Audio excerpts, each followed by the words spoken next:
23 de octubre de 1942. El Alamein, Egipto. La noche del desierto estalla en fuego.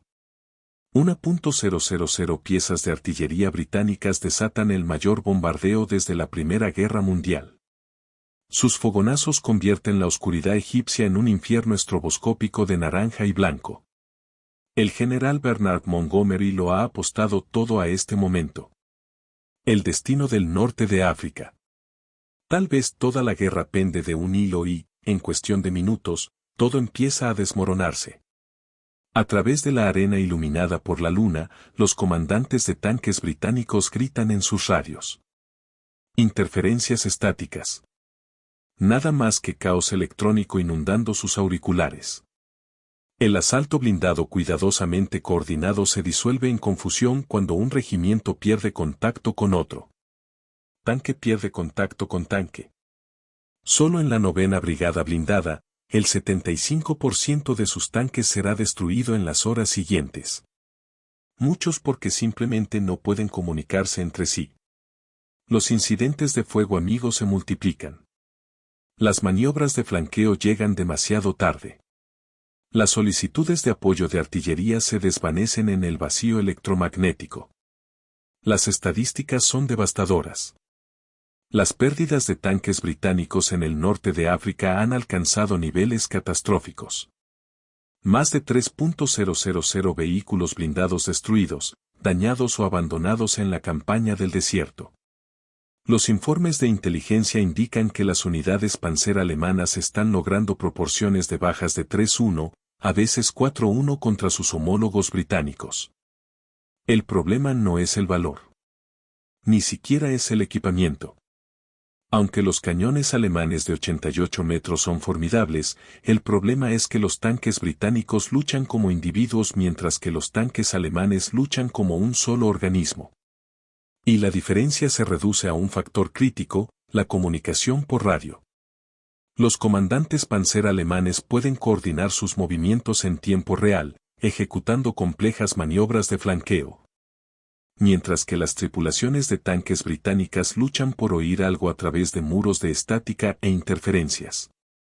La radio estándar de los tanques británicos, el conjunto inalámbrico número 19, es teóricamente capaz de alcanzar distancias de hasta 10 millas. En la práctica, en la sopa electromagnética de una batalla blindada, las tripulaciones tienen suerte si alcanzan tanques a 500 yardas de distancia. Lo que los generales en sus puestos de mando no saben, lo que las tripulaciones de tanques que se desangran en sus Crusader y Grant en llamas ciertamente no saben, es que la solución a su problema no se está desarrollando en algún laboratorio gubernamental secreto o en una prestigiosa instalación de investigación universitaria. Se está esbozando en papel de desecho por un oficial técnico de 26 años que nunca terminó su título formal de ingeniería.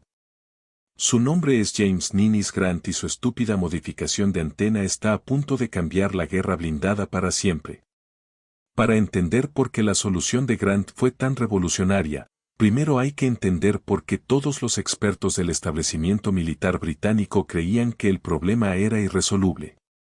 La comunicación por radio en vehículos blindados había sido una pesadilla desde que los tanques rodaron por primera vez en los campos de batalla en 1916. La combinación de factores que jugaban en contra de una transmisión clara parecía casi deliberadamente diseñada para frustrar a los ingenieros. Primero, estaba el problema de la caja metálica. Un tanque es esencialmente una jaula de Faraday, un contenedor metálico sellado que bloquea y distorsiona las señales electromagnéticas. Las ondas de radio no atraviesan limpiamente el blindaje de acero. Rebotan, se reflejan e interfieren consigo mismas de maneras impredecibles. Segundo, estaba la interferencia del motor. Los motores de los tanques generan enormes cantidades de ruido eléctrico, chispas de los sistemas de encendido, campos electromagnéticos de los generadores, interferencias de cada componente eléctrico del vehículo. Este ruido se filtra en los sistemas de radio, creando un rugido constante de estática de fondo. Tercero, estaba el problema de la antena. La comunicación por radio efectiva requiere antenas de longitudes específicas cuidadosamente sintonizadas a sus frecuencias de operación. Pero los tanques no pueden llevar altas y delicadas masas de antenas al combate. El fuego enemigo, las ramas de los árboles e incluso el propio movimiento del tanque las destruirían instantáneamente. La solución estándar, antenas cortas y rechonchas montadas en el casco, sacrifica alcance y claridad por durabilidad. El establecimiento de Royal Signals había destinado recursos considerables a estos problemas. Equipos de ingenieros acreditados de Cambridge y Oxford habían producido informes técnicos detallados explicando exactamente por qué una mejora significativa era imposible sin rediseños fundamentales tanto de los tanques como del equipo de radio. Su conclusión, presentada con absoluta certeza, fue que las unidades blindadas simplemente tendrían que aceptar las malas comunicaciones como una limitación inherente de la guerra de tanques. Mejor entrenamiento de las tripulaciones, transmisores más potentes, receptores mejorados. Ninguna de estas soluciones podía superar la física básica del problema. El Ministerio de Guerra aceptó este consenso experto. Después de todo, estas eran las mentes científicas más brillantes de Gran Bretaña, respaldadas por todos los recursos del aparato de investigación del gobierno. Si decían que la mejora era imposible, entonces la mejora era imposible. Mientras tanto, las tripulaciones de tanques continuaban muriendo. El enfoque alemán ante el mismo problema había sido característicamente minucioso. Sus divisiones Panzer utilizaban una combinación de equipo de radio estandarizado, un entrenamiento exhaustivo de las tripulaciones y una doctrina táctica cuidadosamente desarrollada para lograr una fiabilidad razonable en las comunicaciones. Pero incluso los sistemas de radio de los tanques alemanes sufrían en el caos del combate cercano. Lo que ni los expertos británicos ni los ingenieros alemanes habían considerado era que quizá estaban pensando el problema completamente mal. Tal vez la solución no eran radios mejores ni transmisores más potentes. Tal vez la solución era un tipo diferente de antena. James Nennis Grant no se suponía que estuviera resolviendo problemas que habían derrotado a los mejores ingenieros de Gran Bretaña. Nacido en 1916 en un pequeño pueblo de las tierras altas de Escocia, Grant había mostrado desde temprano aptitud para trastear con equipos eléctricos. De adolescente, había construido sus propios radios de cristal a partir de componentes recuperados, aprendiendo mediante prueba y error lo que los estudiantes universitarios aprendían de los libros de texto. Se había inscrito en un programa de ingeniería, pero lo abandonó antes de completar su título. La familia necesitaba ingresos y Grant necesitaba trabajar. Encontró empleo como técnico de radio, primero en la radiodifusión civil y luego con el ejército a medida que las nubes de guerra se acumulaban sobre Europa. Para 1942, Grant ostentaba el rango de sargento técnico en los Royal Electrical and Mechanical Engineers asignados a las instalaciones de reparación blindadas del Octavo Ejército en Egipto. Su trabajo era simple: arreglar equipos de radio averiados y mantener a los tanques comunicándose entre sí. Era un trabajo poco glamuroso. Mientras otros hombres ganaban medallas y gloria en combate, Grant pasaba sus días con los codos metidos en electrónica defectuosa, respirando vapores de soldadura y talleres sofocantes, intentando hacer funcionar equipos que parecían diseñados para fallar. Pero Grant tenía una ventaja crucial sobre los expertos acreditados de Londres. Él trabajaba realmente con radios de tanques todos los días. Escuchaba las quejas de tripulaciones frustradas. Veía de primera mano las consecuencias de los fallos de comunicación y notó algo extraño. Algunos tanques, recordaría Grant más tarde, tenían mejor rendimiento de radio que otros, incluso con equipos idénticos. Mismas radios, mismas antenas, mismas tripulaciones, pero resultados diferentes. Nadie podía explicar por qué. Los expertos habían atribuido estas variaciones a factores aleatorios. Ligeras diferencias en la calidad de los componentes, variaciones en la instalación, incluso la competencia de la tripulación. Grant no estaba tan seguro. Comenzó a documentar sistemáticamente qué tanques tenían mejores comunicaciones. Midió las instalaciones de las antenas con una precisión obsesiva. Probó y volvió a probar, buscando patrones que otros habían descartado como ruido. Y en noviembre de 1942, trabajando hasta tarde en su tienda de reparaciones a la luz de una lámpara de queroseno, Grant encontró algo que lo hizo incorporarse de golpe. Los tanques con las mejores comunicaciones tenían todos una cosa en común. Sus antenas, por accidente o improvisación de las tripulaciones, habían sido montadas en posiciones que creaban relaciones eléctricas específicas con el casco del tanque. El cuerpo metálico del tanque no estaba bloqueando las señales de radio. Estaba actuando como parte del propio sistema de antena. Grant trabajó toda la noche, llenando página tras página con cálculos y diagramas. Por la mañana, tenía una teoría y un plan para probarla. El punto de montaje estándar de la antena en los tanques británicos colocaba la antena en la parte trasera de la torreta conectada directamente al equipo de radio mediante un cable corto. Esta posición minimizaba la interferencia con el cañón del tanque y mantenía la antena lo más protegida posible. El análisis de Grant sugería que esto era exactamente incorrecto. Al reposicionar la antena y añadir una longitud específica de cable que la conectara al casco del tanque en una configuración particular, Grant creía que podía transformar todo el tanque en un sistema de antena resonante. El casco ya no bloquearía las señales. Las amplificaría. Había solo un problema. Cualquier modificación al equipo militar requería la aprobación de la Junta de Normas Técnicas. Las modificaciones no autorizadas a las instalaciones inalámbricas estaban explícitamente prohibidas por los reglamentos del ejército. Grant proponía modificar docenas de tanques sin ninguna autorización oficial. Su primer prototipo se construyó en secreto usando un tanque medio Grant recuperado, el vehículo de fabricación estadounidense que casualmente compartía su nombre. Trabajando después de que terminaban sus turnos oficiales, Grant fabricó un soporte de montaje de antena modificado y una disposición peculiar de alambre de cobre que a ojos inexpertos parecía nada tanto como una extraña pieza de arte moderno. Parecía ridículo, admitiría Grant años después, como si alguien hubiera decorado el tanque con espaguetis de cobre. La primera prueba, realizada en un área remota del desierto lejos de miradas indiscretas, superó todas las expectativas. El alcance mejoró en más del 300%.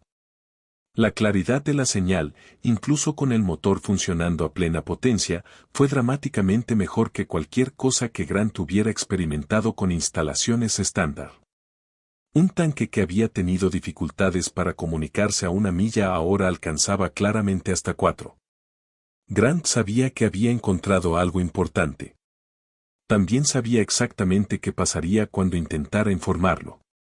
Eso es una violación de las regulaciones técnicas. Su superior inmediato le informó cuando Grant solicitó permiso para ampliar la prueba. No puede modificar equipo estandarizado sin la aprobación de la Junta. El proceso lleva meses y, francamente, sargento, si los ingenieros de Londres dicen que no se puede hacer, no se puede hacer. A Grant se le ordenó retirar sus modificaciones y restaurar el tanque de prueba a la configuración estándar. No cumplió. En lugar de retroceder, Grant hizo algo que podría haber puesto fin a su carrera militar. Comenzó a modificar discretamente tanques adicionales, trabajando con tripulaciones comprensivas que habían oído hablar de sus comunicaciones mejoradas. En cuestión de semanas, había convertido más de una docena de vehículos, todos sin autorización, todos en violación directa de sus órdenes. La noticia se extendió por las filas. Los comandantes de tanques que habían experimentado la diferencia comenzaron a solicitar la modificación Grant por su nombre. La red no oficial de tanques mejorados creció. No podía mantenerse en secreto para siempre. En febrero de 1943, Grant fue convocado ante una junta de revisión reunida para abordar modificaciones no autorizadas a equipos estandarizados. El panel incluía a 3 altos oficiales de señales y a un representante de la Junta de Normas Técnicas de Londres, un coronel de pleno rango con títulos avanzados de Cambridge. Grant llevó sus datos, gráficos que mostraban mejoras de alcance, testimonios de comandantes de tanques, diagramas técnicos que explicaban su teoría de sistemas de antena integrados en su totalidad. La sala estalló. «Esto es absurdo», declaró el coronel de Londres, apenas echando un vistazo a los materiales cuidadosamente preparados de Grant. «Usted no está calificado para hacer estas determinaciones. La física ha sido estudiada a fondo. Lo que usted escribe es simplemente imposible». «Con todo respeto, señor», respondió Grant, «los tanques con mi modificación están logrando comunicaciones que sus tripulaciones describen como transformadoras. Yo he documentado». «Usted ha documentado una violación de las regulaciones», interrumpió otro oficial. «Usted admite haber modificado equipo militar sin autorización. Solo eso es motivo de acción disciplinaria». El debate se prolongó durante más de una hora. Los partidarios de Grant, oficiales subalternos que habían sido testigos del funcionamiento de su sistema, se enfrentaron al establecimiento acreditado, decidido a mantener las normas técnicas. Entonces el mayor general Raymond Briggs entró en la sala. Briggs comandaba la primera división blindada y se había ganado una reputación como un inconformista que se preocupaba más por los resultados que por las regulaciones. Había oído hablar de la conmoción y decidió investigar personalmente. Después de escuchar a ambas partes, Briggs hizo una sola pregunta. ¿Funciona? Señor, absolutamente no puede. Comenzó el coronel de la Junta Técnica. Yo le pregunté al sargento Grant. ¿Funciona? Grant sostuvo la mirada del general. Sí, señor. Creo que funciona mejor que cualquier cosa que tengamos actualmente. Briggs asintió lentamente. Entonces lo quiero en cada tanque de mi división antes de que termine el mes. Puede presentar sus objeciones ante el cuartel general del ejército, añadió al coronel balbuceante. Yo presentaré mis informes posteriores a la acción. Veremos cuál tiene más peso. Si esta historia de la determinación de un hombre contra la resistencia institucional le resulta convincente, considere suscribirse a Last Words. Documentamos a los héroes olvidados de la historia, los innovadores, los inconformistas, las personas que cambiaron el mundo mientras los expertos decían que no se podía hacer. Haga clic en suscribirse y nunca se perderá una historia como esta. La primera prueba a gran escala de la modificación Grant ocurrió en marzo de 1943 durante ejercicios de entrenamiento en el desierto egipcio. Los resultados dejaron atónitos a todos los que los presenciaron. 40 tanques de la primera división blindada, todos equipados con el sistema de antena de Grant, ejecutaron maniobras coordinadas con una precisión que los observadores compararon con una bandada de aves. Cada vehículo respondiendo instantáneamente a las órdenes, manteniendo la formación a través de tormentas de polvo que habrían vuelto inútiles las comunicaciones estándar. El alcance operativo promedio saltó de aproximadamente 2 metros a 8 metros en condiciones de combate. La claridad de la señal mejoró de forma tan drástica que los comandantes de tanques ahora podían comunicarse eficazmente incluso mientras sus vehículos se movían a toda velocidad. Algo que antes era casi imposible debido a la estática inducida por la vibración. El representante de la Junta Técnica presentó su informe condenando las modificaciones no autorizadas. El general Briggs presentó su informe elogiándolas. El asunto fue elevado a los niveles más altos del mando del ejército.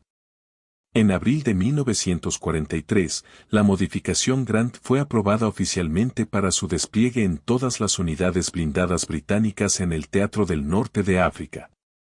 La primera gran prueba de combate llegó durante el empuje final hacia Túnez.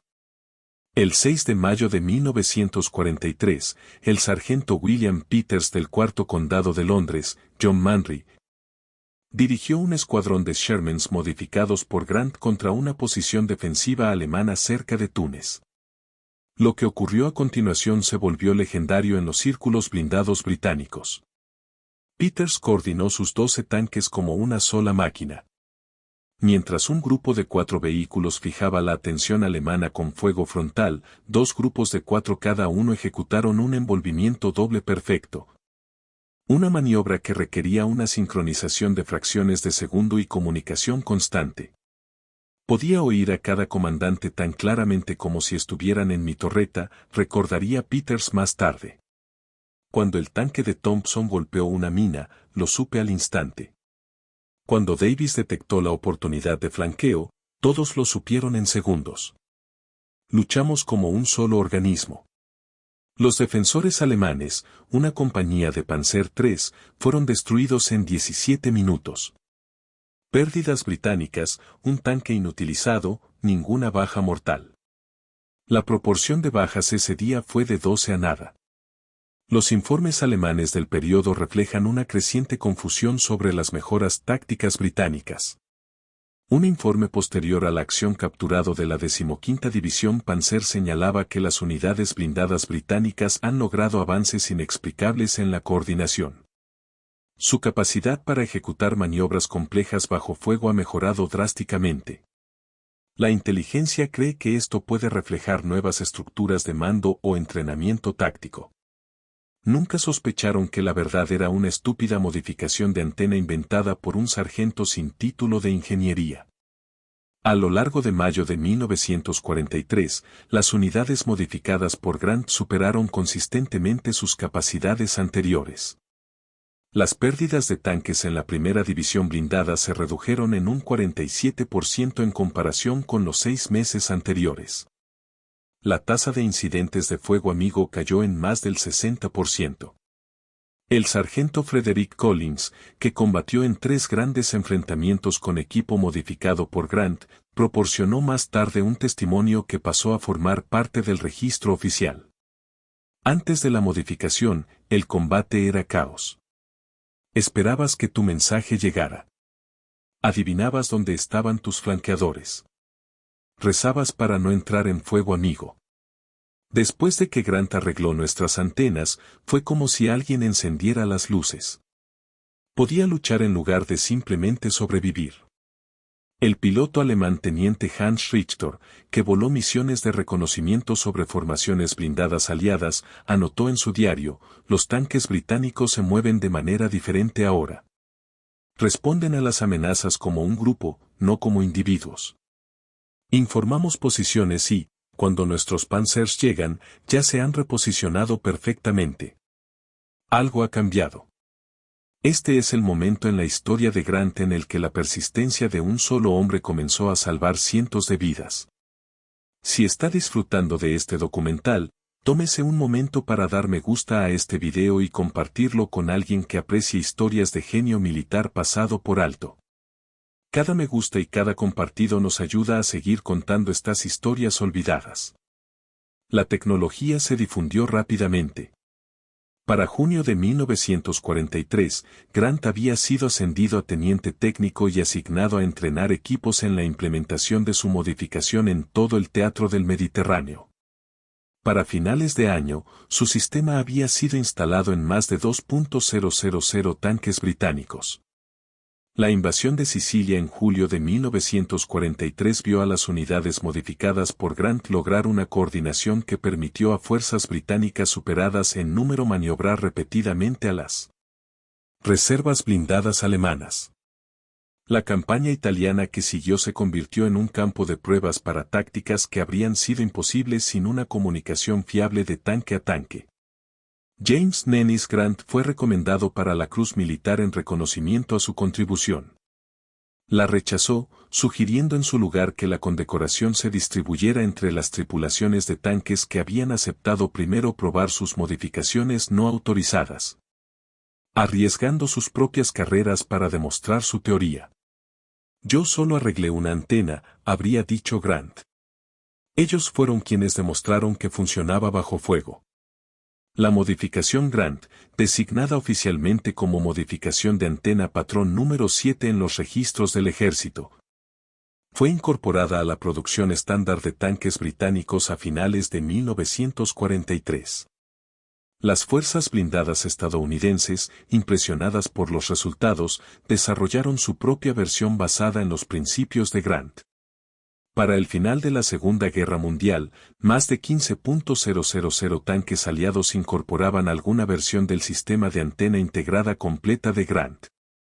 Después de la guerra, Grant regresó a la vida civil, aceptando un trabajo como técnico de radio en la BBC. Nunca buscó publicidad por su contribución en tiempos de guerra, nunca escribió memorias, nunca concedió entrevistas a periodistas que intentaban documentar su innovación. Podría haber sido famoso. Recordaría un colega. Las empresas querían contratarlo. Las universidades querían que diera conferencias. El ministerio lo quería como consultor. Él solo quería arreglar radios. Grant vivió tranquilamente hasta su muerte en 1987, en gran medida olvidado por el público, pero recordado por las tripulaciones de tanques cuyas vidas ayudó a salvar su invento. Los principios que descubrió, que el casco de un vehículo podía incorporarse a un sistema de antena para mejorar drásticamente el rendimiento de la radio, demostraron ser fundamentales para el desarrollo de las comunicaciones militares. Los vehículos blindados modernos aún utilizan sistemas de antena integrados derivados en última instancia de la estúpida modificación de Grant esbozada en papel de desecho en una tienda de reparaciones egipcia. El sargento Frederick Collins, el veterano que testificó sobre el invento de Grant, localizó al inventor en 1978 y lo visitó en su casa en Escocia. Tenía que decírselo, explicó Collins más tarde. Tenía que decirle que me salvó la vida probablemente una docena de veces. Por ti, le dije, volvimos a casa. Por ti, luchamos como soldados en lugar de morir como blancos. La respuesta de Grant fue característica.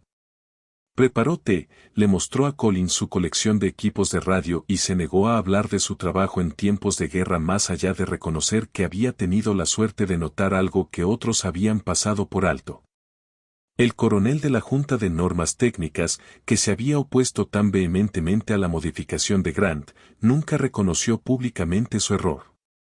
Pero su carrera de posguerra incluyó un apoyo significativo a la investigación de sistemas de antena no convencionales.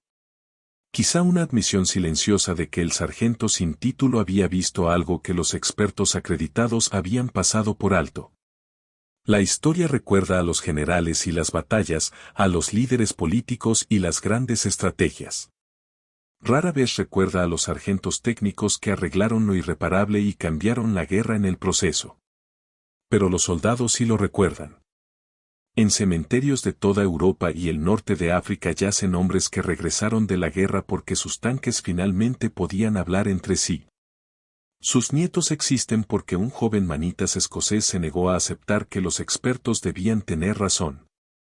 James Nennis Grant nunca buscó reconocimiento. Nunca afirmó haber ganado batallas ni cambiado la historia. Solo arregló una antena. Y al hacerlo, hizo que 40 tanques lucharan como uno solo.